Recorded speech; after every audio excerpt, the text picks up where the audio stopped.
mga kamag-aral, sa araw na ito, pag-uusapan natin ang isang mahalagang bagay na dapat nating isabuhay araw-araw.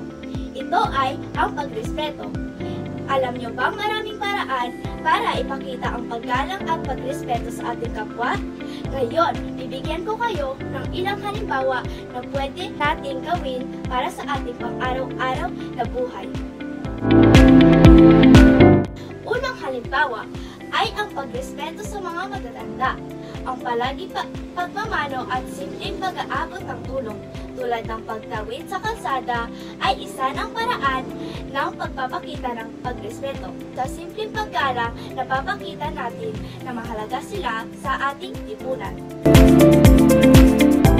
Hindi sa lahat ng pagkakataon ay pare-pareho ang ating pananaw.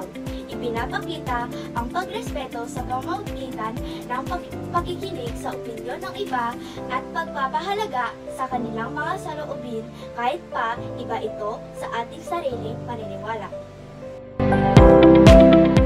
Iba-iba man ang ating mga kultura at tradisyon, mahalaga ang pagrespeto sa mga ito. Kapag nakikibahagi tayo sa mga selebrasyon ng ibang kultura o relihiyon, pinapakita natin na bukas ang ating isipan at marunong tayong gumana.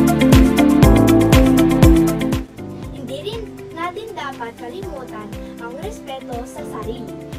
Sa bawat pag-aalaga sa ating kalusugan at pagtiwala sa sarili, ipinapakita natin ang pagpapahalaga sa ating pagkatao. Ang respeto sa sarili ay nagiging inspirasyon para magpursige sa buhay. Hindi lang ang tao ang dapat nating irespeto, pati na rin ang ating kapaligiran sa pamamagitan ng tamang pagtatapon ng basura, pagtitipid sa tubig at pag-iwas sa polusyon. Pinapakita natin ang ating malasakit at paggalang sa kalikasan. Sa lahat ng pagkakataon, maraming paraan para magpakita ng pagrespeto. Kaya piliin natin ang pagrespeto sa bawat hakbang ng ating buhay.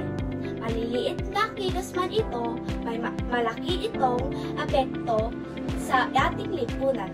Tandaan, ang pagrespeto ay daan tungo sa mas maunlad at mas masayang mundo.